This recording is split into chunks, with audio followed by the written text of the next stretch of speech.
A lot of what you take from anything I can tell you today, and I hope that you'll get something out of this, but a lot of it has to do with your ability to sort of extrapolate from the experience that I'm going to describe and adapt somewhat creatively to the totally different situations under which some of you are teaching.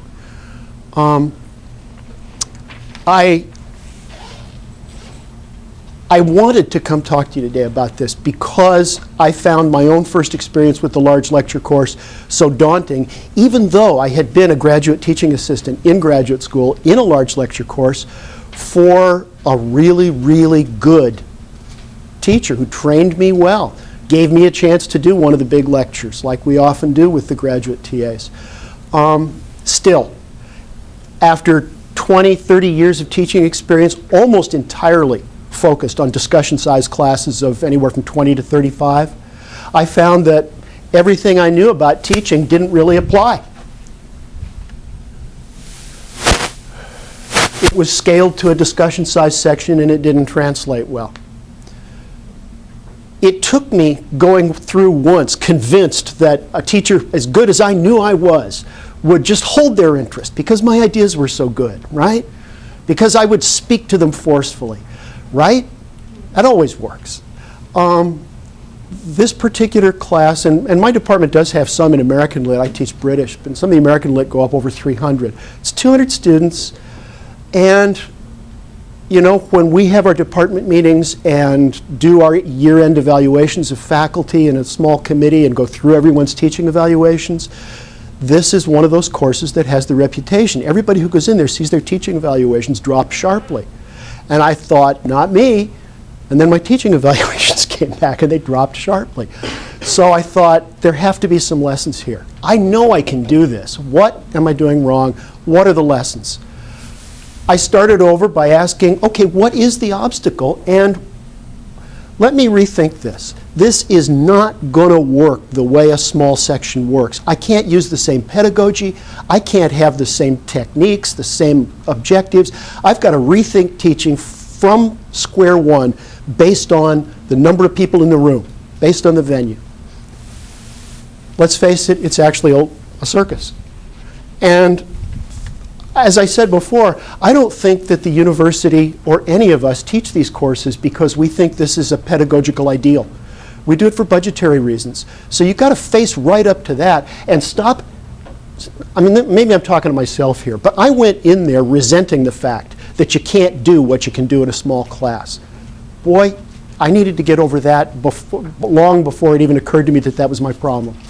You've got to accept the large lecture for what it is and make it do what it can do, because otherwise it's not going to work. So I went back to something I learned much earlier in my career.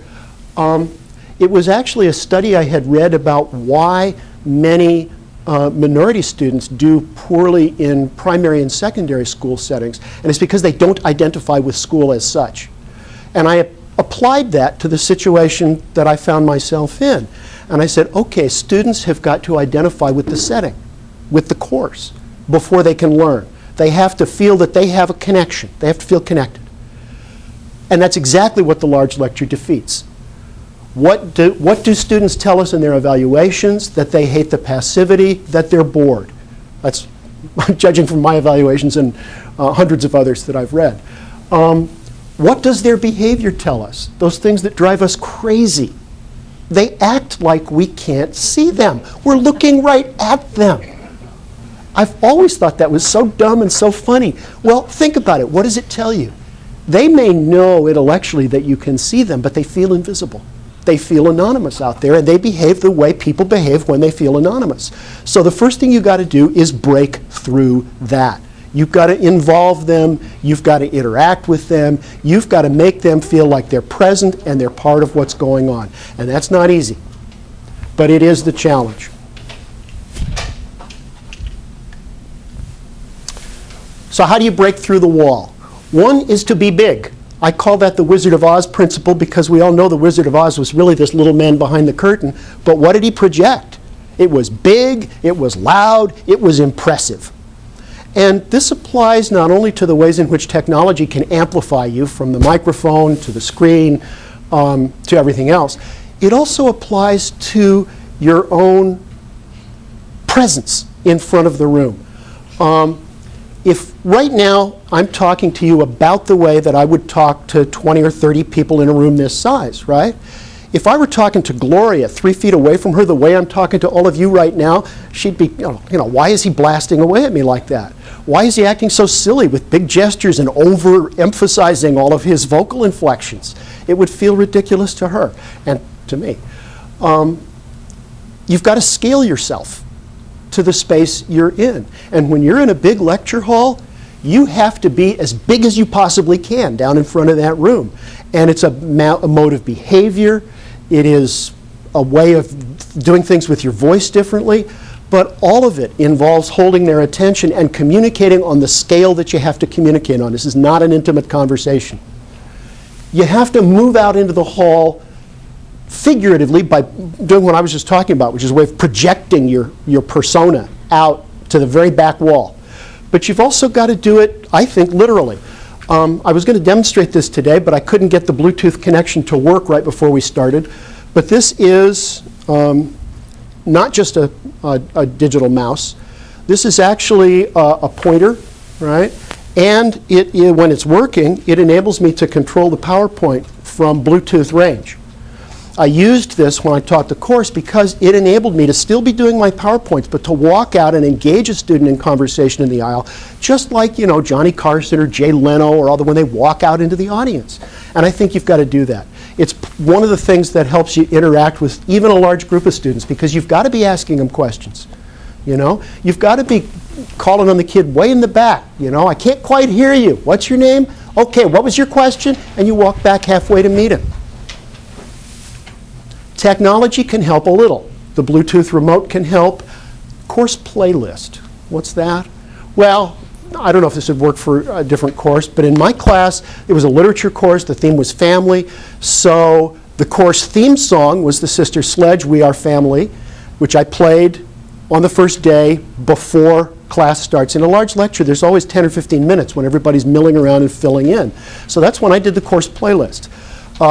And I came in with a different 2 or 3 songs on my laptop's iTunes for every lecture, and would play them before the lecture would start. And there was always some kind of connection to the topic of the lecture for the day.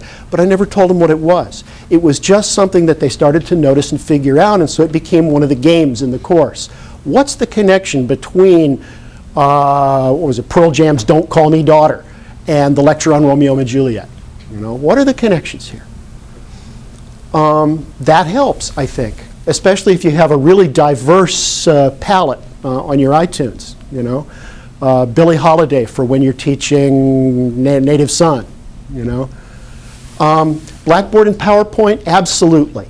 PowerPoint, there are separate courses in how to make best use of PowerPoint. I'm not going to waste a lot of time on that today. I probably commit some sins. But I think everything, I created 26, 50-minute PowerPoint presentations for this course, which took an enormous amount of time. But I used everything that PowerPoint would give me. And I sometimes I use the gimmicky little twirling the letters things, but mostly what I'm talking about is I embedded sound, I embedded film clips, I used images. I did everything I could to keep this feeling active and live and in the moment. Blackboard, well, Blackboard is what it is, but one of the things you can do with Blackboard is to use it to get student feedback. Required postings. Now, if you're going to do that, you've got to read them and respond to them, right? And I couldn't have done it regularly with 200 students if I hadn't had 4 graduate students helping me. But I did read them and respond to them, and I did respond to their posts, not just on Blackboard, but during lecture. I'd have a couple of posts that I'd come in that students had asked a question or made an observation, and I'd tag that into my lecture at a certain point and refer to the student by name. It helps you to keep track of how they're receiving the course, and that's the other thing you want to do, is constantly use every means you can to get feedback, because you got to know how you're doing. Recruit veteran TAs as section leaders. If you don't get section leaders, this advice is useless to you. But this is something I had to fight in my own department for, because the difference between GTAs and GIs was such that first-year MA students are not allowed to have their own classes. So the only way you can employ them, if you're not making them research assistants, is to put them in as section leaders in the large lecture. And that was the standard practice. And when I took this over, especially the second time, I said, no, you let me recruit the best PhD teachers that we have to teach this course. And, well, we can't do that. And it was an argument. But I made the point that if this course is an opportunity to recruit majors and it's a moneymaker for the department, then the department should invest this much in helping me make this course succeed. Interactive. That means every way you can think of to engage students. And I'll preview a couple of things beyond what I've already described that we did in this class. Basic lecture skills are always the foundation. You know, you've got to know how to pace over 50 minutes or whatever the length of your lecture period is. You know, you've got to structure the lecture, so you've got those 3 high points that you build to, right? You've got to know how many times to repeat things and when. You've got to have memorable examples. You've got to seem spontaneous up there no matter how carefully rehearsed your presentation is. Because otherwise, if you're not in the moment, they won't be. And that's critical. And ask for feedback. What is the pleasure thermometer? That's a gag that I used in the class I taught. As you will see, in this literature course, when I announced the course objectives from the beginning, the way we're required to put on syllabi these days, right? One of the course objectives that I quite seriously announced was that this course should, the most successful students in this class would enhance their ability to take pleasure in serious literature. That may seem so obvious that it doesn't require saying. It doesn't get said in most course syllabi in English departments. So for me, it was a real breakthrough to realize, yes, I'm trying to teach them how to enjoy this stuff. I better remember that, not just on the syllabus at the beginning of the semester, but all the way through. You know, it goes back to Aristotle. People take pleasure in learning. Do a questionnaire. Ask for anonymous responses. And so I called it the pleasure thermometer. I asked them to rate the pleasure they were taking in each of the works we had read on a scale of 1 to 5, from you know, ice cold, don't get that book anywhere near me, to red hot, I couldn't put it down. And I was genuinely surprised by the results. The average score was about 4. And this is the classics of British literature for the most part, you know. Shakespeare was not highest on most students' lists, I have to admit. But I got a lot of really personal responses, too. I had set the course up to try to connect with students on that level, make personal connections to the reading, because that's crucial, especially in the large lecture course. And by golly, I got those kinds of responses from them, you know. An international student whose culture still practices arranged marriages, talking about Romeo and Juliet and Pride and Prejudice and how the image of courtship and marriage in those plays touched her on a very personal level, made her think about her own situation. All kinds of personal responses like that that really blew me away. So ask for feedback regularly in all kinds of different ways to keep track of whether you're getting through to them. Basically now I'm going to try to illustrate how I've tried to put some of these things into practice. I'm going to take you very quickly through the PowerPoint introductory lecture for the course, English 283, that I taught. I'm going to talk about using contests. Yes, really. And a couple of other sample slides to wind things up, just to show you what I tried to do. I designed a separate PowerPoint for every lecture, separate colors and format and everything else. But family story self was the theme of the course, and the Bigtop was underway. I started by introducing my TAs, the ones I had recruited. I know how hokey this is, by the way. It's totally hokey. I was willing to risk anything.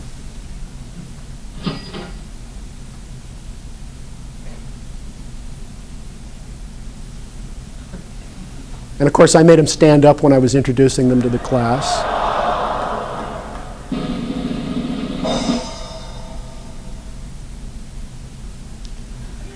I made that one up. I didn't like his own fun facts about himself. This was during the 2008 election when we were all getting the Palin imitation to death. Course objectives. There we go. This is what it said on the syllabus, but I put it up there so I could talk to them about it on the first day. You're going to do this, you're going to do this, and you're going to read with pleasure, with comprehension and with pleasure. Then I took them very quickly through the main texts of the semester.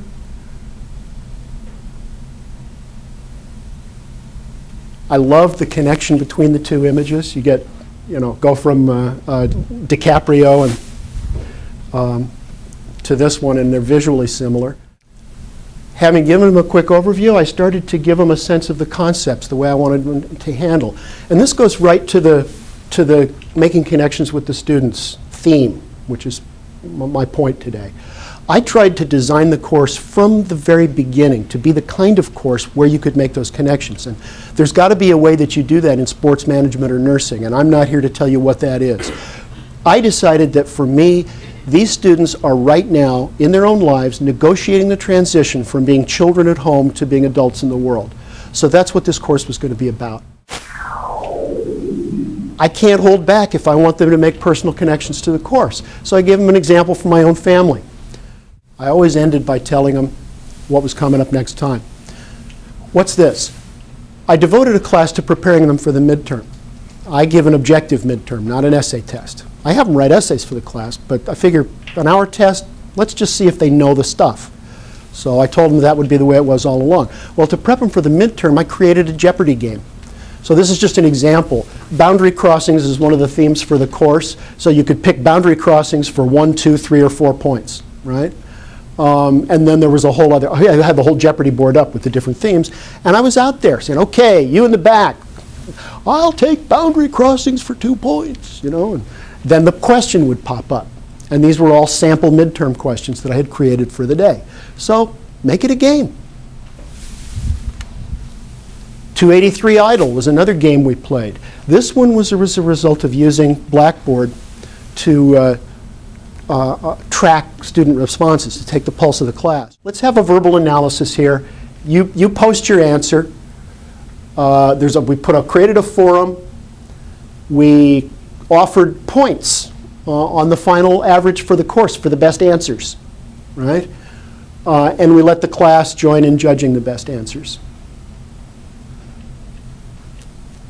And the criteria, since this is Jane Austen, naturally included style. Students participated. I said that the slides for the design for each lecture has some kind of message in it, sort of like the songs. I was trying to get the students just playing the game of interpretation in these ways. This visual image in the background here is a Chagall, I think it's Chagall, but it's a painting of the story of Isaac and Abraham, the sacrifice of Isaac, the binding of Isaac. And I'm talking about Great Expectations, Dickens's novel. And one of my points was going to be that Dickens is deliberately evoking that biblical scene in the opening scene with Magwitch. I taught the Philadelphia Story, which is a film, and I taught it against, in tandem with Native Son. When I taught this, I used technology to extract film clips and embed them in a PowerPoint slide. It's not that hard to do. That's what's embedded in the slide. It's just the final scene in the movie, and I was making a point about how the story gets framed. The point there is that that's another way of making the PowerPoint slide come to life and making it a little more interactive and a little more engaging. There are all kinds of points you can make about even a 17 to 19 second clip like that. And there have to be ways that even if you're not teaching literature or teaching film, you can build on these kinds of things. What are your thoughts about how this might or might not work for you? Or what are your experiences that would help some of the other people in the room here deal with the challenges of the big room, the big top? Is there one that you think, if you cannot build something like this right now, that is the most effective?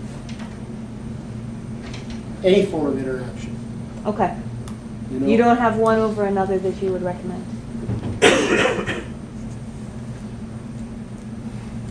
In terms of large lecture? Getting out into the audience and talking to them. Okay. I think they all expect PowerPoint. but it can be pretty vanilla PowerPoint, you know? Just observing the basic principles. Don't overload one slide with information. Do find an image and stick it in there every now and then, you know? Other than that, you know, you know how they are. They print out your PowerPoint lectures and use them to take notes on. So you design the lecture with that in mind. You do engage them by, you know, getting a remote control, moving out into the audience, talking to them individually, and risking the spontaneity of an interaction in which a student throws you something you weren't expecting. Yeah, I have a question about the definition of big here, because I've had plenty of success in 90-person lectures with the real sort of interaction with the students and, you know, small group and stuff. But I'm teaching a 270-person class now, and if somebody asks me a question, or if I try to have an interaction with a student in like the 5th row of the room, all the people in the back, not only can't they hear it, but they're just going to start talking to each other. And I think that I'm willing to have Q&A, but to really have that level of discussion in that size of a room, I'm going to lose half the people if I try to keep it going. And it's not because necessarily they're bad students, it's that they can't really participate when it's that far away from them. You're absolutely right. You can't do extended discussion in this format. It's important to do the Q&A though. And what you have to do is repeat the student's question and stage your interaction with that student for the whole lecture hall. What I was going to say is there is another way. So I do try to roam. I'm in the business building, and so the microphone every once in a while threatens to electrocute me. When I'm walking around, there's static, there's weird things that happen. But anyway, that's a joke in the class, and we just kind of laugh about it. But one of the things I do find is if I look at a student and they're just looking puzzled, or they have the deer in the headlight look and things, I will stop at them and say, you know, clearly I mystified you, what's the problem? And a lot of times they'll come back and say, I don't know their names, I'm not going to get to know most of their names, but just the eye contact and the direct question throughout the classroom, just randomly every once in a while, or, you know, you're looking at me like I'm totally crazy, I promise you I'm not.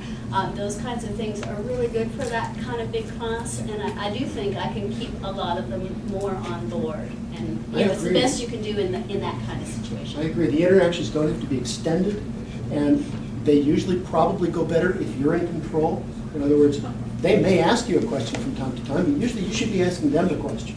Everybody has to find their own personality on the big stage. For me, you know, humor at my own expense is a big, reliable strategy that I make a lot of use of. We're all in agreement that you've got to look for strategies to break through the barrier of anonymity. That's the real obstacle in these classes. And, you know, I think that I've showed you the ways that I did it. I don't think that the real point here is that this technique is the one. You experiment, you ask questions of colleagues, you brainstorm with your graduate students, but you've got to focus on that. One of the things that I think applies to this teaching situation as well as to all others, and it's something I always tell all my graduate students about teaching, is remember that your job is to teach the people who are actually in the room, not the students you thought you deserved to have. And I think that's a principle that encourages us to pay attention to the responses we're actually getting from the people who are really there in the seats. Because in the end, you know, the university can make me the instructor of record for the class, but only the student can accept me in the role of teacher. And if I want to become that student's teacher, then no matter how many of them there are, I have to find ways of paying attention to how they're responding and seek ways of meeting them where they are and bringing what I have to offer far enough toward them that they can grasp it.